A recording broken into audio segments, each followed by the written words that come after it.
Hello and welcome to today's video. We'll be looking at Monster Energy Star Racing Yamaha rider and one of this weekend's podium finishers, Dylan Ferrandis, and his complaints about the Millville track this weekend. Then we'll take a look at a rumor from a reliable source that Red Bull KTM MXGP rider Jeffrey Herlings may be coming back to the USA to race the Ironman National later this season. Finally, we'll be taking a look at Justin Cooper's possible slip-up that occurred on live TV regarding a full-time 450 deal for 2024.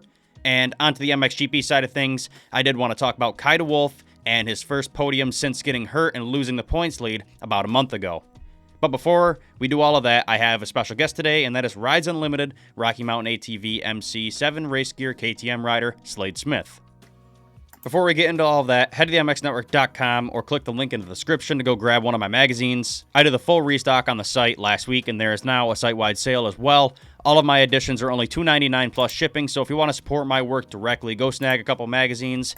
And to all of those people who already have, I'd like to thank you. It means the world to me, so thanks so much.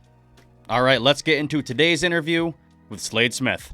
All right, today's special guest is Rides Unlimited KTM rider Slade Smith. Hey, Slade, I'm glad to have you on. Your name has been mentioned a lot recently as you've become a top 20 regular, and last weekend you even breached the top 15, so in case any of my viewers don't know who you are, can you introduce yourself and tell us a little bit about you? Yes, like you said, my name's Slade Smith. I'm from South Africa. I've been doing the outdoors this year, and just trying to make a name for myself. So yeah, gotta keep knocking on the doors of those top 20s, top 15s to get known. I'm sure this interview will help. Got a cool ride this year with Rides Unlimited. Really cool team, so it's been good so far, and I've just been progressing a lot. Yeah, you're certainly making a name for yourself, man. You caught my eye, and even Jason Wygant and Ricky Carmichael and Stewart mentioned your name a few times.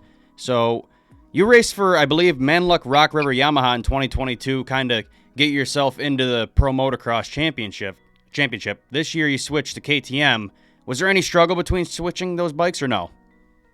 Not really. I adapted easily, and the new 2023 model is a pretty cool bike. It's a solid setup from stock. So luckily, not a lot has to be done to make it race ready. And yeah, it's a good bike. I enjoy it. I've been enjoying it since day one. Well, that's good to hear. So, as I said, this year's been really good for you, and you've been steadily improving and remaining consistent week after week. What happened in the first few rounds to take you from 31st overall at Fox Raceway, 25th in Hangtown, to a career best of 17th at Thunder Valley? That's a big swing. What happened there? I was a bit nervous. I was not racing at the races. I was almost getting so nervous at the races. I don't know why. I'm sure it happens to most, but I was really nervous. So I rode stiff. I rode tense. My qualifying was I was on the verge of not qualifying. Now I'm on the verge of. I'm not on the verge anymore. I'm in the qualifying, the good positions. So I just started riding more by myself. I obviously got back into racing because I had 2 bad collarbone injuries in the off season. So I broke my collarbone twice, the same one. The second time was a bit of a gnarly setback. So I missed a lot of racing. The last race I did was about 2 weeks after the last national last year, and since the next race after that I did a local race in Georgia before the outdoors. So I had a lot of time off. I was prepared, but I had missed a lot of racing, and obviously racing, you can't replace it in any other way. Racing is racing is the best practice. So yeah, I had a lot of time off. I rode nervous in those first 2 rounds, got my mind together, got my shit together, and I started performing and started riding more like myself, getting those good qualifying laps in, which is still difficult. I still feel like I can qualify better at these rounds, but I've been doing much better. And yeah, just riding loose, riding better. I've been working a lot of fitness. I'm doing long, hard motos at some gnarly tracks, so that's also helped recently. I felt like I was well prepared for a track like Southwick. The track didn't get extremely rough, but it was very physical. So from the beginning from round 1 to now, I've definitely gotten fitter, stronger, mentally stronger, more confident. I've believed in myself more. So it's just progressed in a good direction in every aspect of my riding. Yeah, absolutely, and it's truly showing. Spring Creek was actually your worst race in the past 5 rounds. You've been kind of consistently that 17th, 18th position. In Spring Creek, you kind of slowed down a little bit, 22nd overall. What happened this weekend? I got a decent start, not a great start, but a fairly okay start in the first mud, and I crashed in the first lap. So I started from the back, which was not good, and I took a while to get up. Didn't help. But I felt like I rode really well at Spring Creek, but the results didn't show. So it was a little bit of a disappointing one. I felt really good the whole day, actually, except for the first qualifying. From qualifying till second motor, I felt like I really rode well. But some days just do that to you, where the results don't show the effort. I rode loose, I rode good. My fitness was good, so it was a disappointing result. I felt like my second motor's ride warranted a bit of a better position, more than just 1 point score, 1 point. But it is what it is. Yeah, well, absolutely. I mean, if you had a rough start and crashed or whatever, I mean, still 20 seconds awesome. So no matter what, starting from the back is really hard. So to ride to that is still awesome. It seems you've kind of hit a wall in recent weeks, though. You've kind of stayed around that 17th to 20th for 4 of the last 5 rounds. What do you think you need to change to push through this? Fitness or bikes? What would you think that would be? I would have to say that intensity needs to get better. Executing those perfect laps for 35 minutes is the key. Like at Spring Creek, the second motor, I also had one small fall. I just tipped over and got up, so it was a quick fall, but it was still a crash. The front guys aren't doing that, and all the guys ahead of me, I should say. So I've got to go faster, simply, and more consistently. I've got to be a bit more aggressive with the track, but this past weekend I felt like I was really sending it, so it's difficult. I've just got to unlock that next bit of speed, that next bit of aggression, that next bit of first lap speed. Just got to go faster. Yeah, I mean, that'll come with time, though. I mean, you seem to have the form and speed already, but I think you have a good base that you can build from. Now, yes. You said you're from South Africa. What made you want to come to the United States, and what is the motocross scene in South Africa like? The motocross scene in South Africa is cool. It's very small, and we don't get many entries at a national. We also don't have many of them throughout the year. But being from there, I won't be able to progress to where I know I'm capable of, worldwide, if you want to call it. Yeah. My skill, my level, my speed will hit a wall a lot sooner than it will here. Here, we've got 42 guys every weekend battling it out. If you crash, you lose 10, 15 positions on the first lap, just as I did. In South Africa, there's 10 guys on the line, sometimes less, sometimes a little bit more. So it's I've always had an American dream. I'm sure everyone does, and I've just been privileged enough to have the opportunity to come and live my dream here in America and race at the highest level. I've started off in 2013 doing the Mini-O's. A couple of years after that, I started doing Mini-O's, Daytona Supercross, the Freestone races, Spring Ding Ding. Never got the chance to do Loretta's. Just focused on basically Mini-O's, Freestone, those kind of races. And then in 2021, we decided, let's try this pro thing. And I did the last 5 outdoors. And since then, I've just progressed. And last year, the plan was to do all of them, but I broke my finger, so I didn't do the middle 4 rounds. And then, this year, here we are. Yeah, and we're glad to have you here. I mean, you're really fitting in pretty well. Yes, I'm trying to do my best because I feel like I'm capable.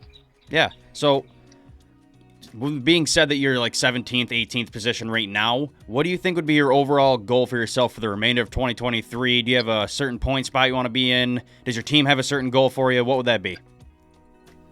Well, a goal for myself, I don't have any pressure from the team. A goal for myself would be to try and be the first non-factory bike as best I can, or get close to that position. And also finishing the year in top 20 overall will be cool. That's to me is a realistic goal. There's some really fast privateer guys, so it'll be a challenge, but I'm up for it, and I feel like I'm capable, and I'll do my best to get to those positions. Yeah, that's definitely a good goal to have, man. I mean, just with your little experience you have so far in pro racing, you're already pushing to that point. So I think by the end of this year, maybe next year, you can certainly be one of those around that top 10 position, those top privateer guys. So yeah, it'd be awesome to see. Yeah, I also wouldn't. I don't want to keep getting lapped. It's not demoralizing. I mean, there's some bad dudes, but it'll be cool not to get lapped. I didn't get lapped at Southwick and Moto, and I felt like that really reflected well on myself. I felt like I belonged in that position, so that was cool. So yeah, not getting lapped will also be a bit of a smaller goal. Yeah, the TV time I want to get is not when I get passed by the leaders. Yeah, exactly. Yeah. So thanks so much for coming on today, brother. It's a short interview. Anyway, I'd just like to thank you for coming on. I hope to have you on again in the future, and I wish you the best and hope to see you battling those top guys in the future and maybe even contending for a factory ride someday. So thanks for coming on, man. Yeah, thanks for having me. I appreciate it. Huge thanks to Slade Smith for coming on today. He's really an up-and-coming guy, and it's awesome to see him improving week after week. Now let's get on to today's Moto News. Today's Moto News is brought to you by Sweet Life CBD. Sweet Life has some of the best CBD gummies, oils, topicals. So if you're in pain, which is most motocross riders, this is the best and most natural way to heal up. Head to GetSweetLife.com or click the link in the description and use code TMN to get 20% off your order. All right, our first story of the day is regarding Dylan Ferrandis and his thoughts on this weekend's Spring Creek National. Ferrandis performed on par for his skill this year with a podium finish, like he has pretty much every race this year, but he had some things to say about Millville. Millville is known for its wide variety of features and soils, everything from Mount Martin, the hard pack, to the deep sand rollers and the floater jumps in between. Typically, the track is tilled up really deep to kind of create a deeper soil, more lines, more ruts, and much safer for the athletes as it slows down the riders. Over the course of the past couple years, though, the track owners seem to be tilling it shallower than they really had in past years.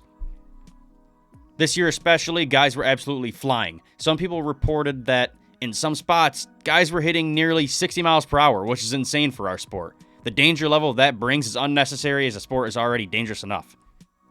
Well, Dylan Ferrandis, amongst other athletes, complained about this after this race weekend, but here's what Dylan Ferrandis had to say himself. I think it's just they stopped ripping like they used to do the years before. Like when I was watching when I was a kid, like this track was one of the best and big ruts and ripped everywhere. And even me, the last few years at the start, it was like so deep, like we couldn't get speed. And right now, I don't know, they try to make every track faster, and I think it's more dangerous. We arrive at the first turn, I don't know, maybe 60 miles per hour, and to me it's not really safe. So I think just too much, not hard pack, but too hard, not enough rip, and too fast. I think today the track's too fast, and that's why we see a lot of guys getting injury. But anyway, like it's just, maybe for some guys they like it. I personally don't like it, but it's fine. Now, of course, he caught flack for this. The typical moto fan response of, "Come on, man, you're a top athlete, deal with it," was what most people had to say, but actual pro racers agreed with him. One response to this was from pro motocross champion Zach Osborne, and it was just a bunch of clapping emojis, so it's clear that he isn't the only guy thinking this. I personally feel the same way. Yes, they are pro athletes, and yes, they have to deal with hard conditions and all the stamina that's involved, but don't make it any more dangerous than it has to be. I mean, we already have like 10 guys out with injury, so we don't need anything more dangerous added on. But that's just my opinion.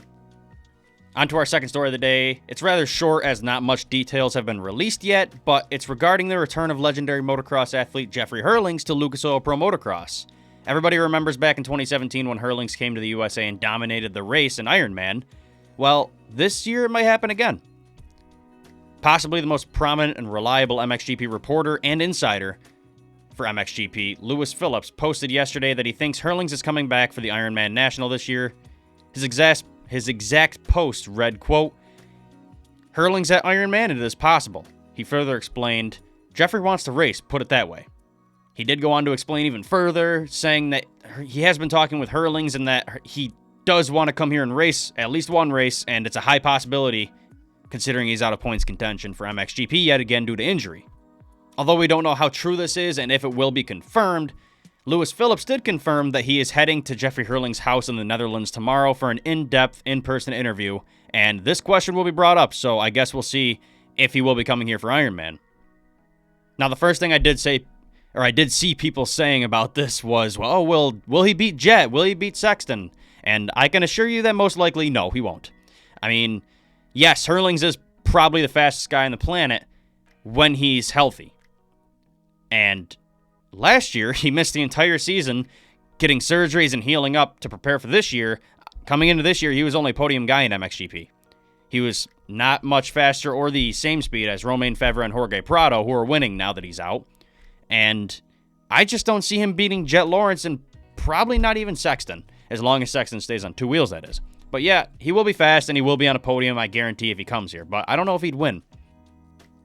Our final story on the Lucas Oil Pro Motocross side of things is regarding another Monster Energy Star Racing Yamaha rider, this time a 250 rider, and that is Justin Cooper.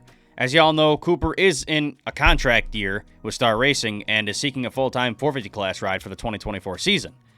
Now, Cooper appeared on the Pulp MX show last week and claimed that he hadn't found a deal yet, but he was trying to get Star Yamaha to budge on giving him a shot on the 450. Well, he may have accidentally confirmed it at Spring Creek on the broadcast. As you may remember, Cooper was interviewed by Jason Thomas during the 450 Moto, and he was talking about a plethora of topics and even chiming in on commentating for that race for a second. But towards the end, Thomas said to Cooper that he should study up as he will be on the 450 next year, and Cooper responded by saying that he has a 2024 450 ride lined up. Here's that clip. He's giving his all to make this undefeated little run that Jet has. He's giving it all to stop that. So, yeah, let's go back to watching this. Oh, this will be you before you know it. So study up, and we'll see you at Washougal next weekend. I got a taste of this class, so next year full time. So we'll rest up, get ready for Washougal, and hopefully get on top again. See you there. Thanks. Now, we're not 100% sure what team he struck a deal with or if he actually did, but we do know what he said on Pulp MX and that he was in talks with Star, so maybe they did add a bike for him next year in the 450 class. Maybe it's on another team, who knows, but either way, the subtle shock displayed in his face after he said it made me believe that it was supposed to be kept secret. Either way, I'm glad to see this guy get a ride for 2024. Alright, our final story of the day is an MXGP one. This weekend's GP in Lacquette, Czechia, was a really good race both in the MX2 and GP class. It was a hot one, so it was fun to watch these guys. Now, I did want to focus on the Neston MX Factory Husqvarna rider, Kai de Wolf. De Wolf earned his first overall win about a month ago in Latvia, and he also earned the points lead that day. Now, this young phenom was expected to be a title contender from then on as Jago Geerts was out. Unfortunately, before the MXGP of Germany, De Wolf had a training crash that resulted in an ankle injury, and it hasn't been right for probably 2 or 3 races, so with that being said, he obviously lost the points lead and currently sits roughly 40 points behind points leader Andrea Adamo.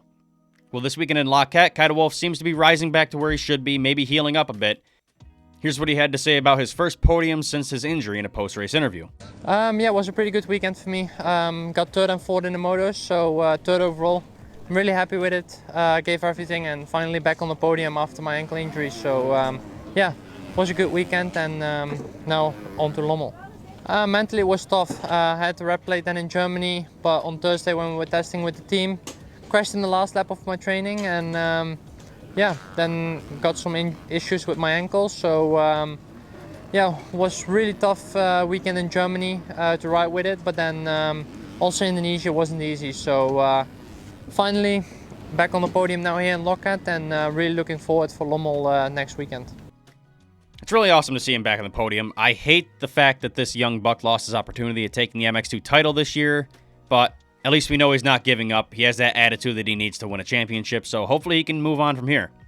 Alright, that's all I have for you guys today. Thank you for watching my video. If you enjoy my content, subscribe if you're on YouTube and follow if you're on Spotify. If you want to support me directly, head to themxnetwork.com and snag a magazine. If you want to get rid of those aches and pains, head to getsweetlife.com and use code TMN for 20% off your order. Thank you guys for watching, and I'll see you in the next one.